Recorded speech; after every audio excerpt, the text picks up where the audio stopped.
AKCHMS Idukki union general body സംഘടിപ്പിച്ചു. സംസ്ഥാന president VR Raju ഉദ്ഘാടനം ചെയ്തു.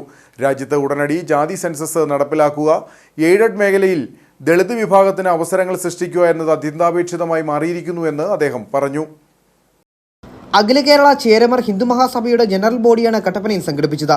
യോഗത്തിൽ ഇടുക്കി യൂണിയനെ തെരഞ്ഞെടുത്തു. സംസ്ഥാന പ്രസിഡന്റ് അഡ്വക്കേറ്റ് VR രാജു ഉദ്ഘാടനം ചെയ്തു. സമൂഹത്തിൽ ദളിത് വിഭാഗത്തിന് കൂടുതൽ പരിഗണനകൾ ആവശ്യമാണ്. എയ്ഡഡ് മേഖലയിലെ വിദ്യാഭ്യാസ സ്ഥാപനങ്ങളിലെ ഉദ്യോഗങ്ങൾക്ക് ദളിത് മേഖലകൾക്ക് പരിഗണന ലഭിക്കുന്നില്ല. ഇതിന് മാറ്റമുണ്ടാകണം. ഉടൻ ജാതി സെൻസസ് നടപ്പിലാക്കണമെന്നും അദ്ദേഹം പറഞ്ഞു. ഇടത് വലത് ഭേദമന്യുള്ള രാഷ്ട്രീയ കക്ഷികൾ അധികാരത്തിൽ വരുമ്പോഴെല്ലാം കൃത്യമായിട്ടും അറിഞ്ഞോ അറിയാതെയോ മറന്നു പോകുന്ന ഒരു ജനവിഭാഗം എന്ന് പറയുന്നത് പട്ടികജാതി പട്ടികവർഗ ജനവിഭാഗമാണ്. നമ്മൾ ഈ നാടിനെ മണ്ണിനെ പൊന്നാക്കുന്നതിന് വേണ്ടി പണിയെടുക്കുന്ന ആളുകളാണ്. ഈ രാജ്യം നമുക്ക് ആദിമനിവാസികളാണ്. ഈ രാജ്യം ഭരിച്ച ജനതയാണ് ചേരമർ ജനത എന്ന് പറയുന്നത്.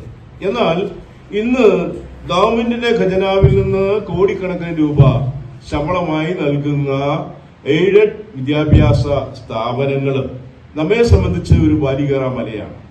നിരവധി കേസുകൾ സുപ്രീം കോടതിയിലും ഹൈക്കോടതിയിലും ഒക്കെ സമർപ്പിച്ചിട്ടുണ്ടെങ്കിൽ പോലും പട്ടികജാതി പട്ടികവർഗ സമുദായത്തിന് എയ്ഡഡ് മേഖലയിലെ വിദ്യാഭ്യാസ സ്ഥാപനങ്ങളിലെ നിയമനങ്ങളിൽ യാതൊരു പരിഗണനയും നൽകുവാൻ ഗവൺമെന്റുകൾ തയ്യാറാകുന്നില്ല എന്നുള്ളത് വളരെ ഭരണഘടനാ വിരുദ്ധമായിട്ടുള്ള നിലപാടാണ്.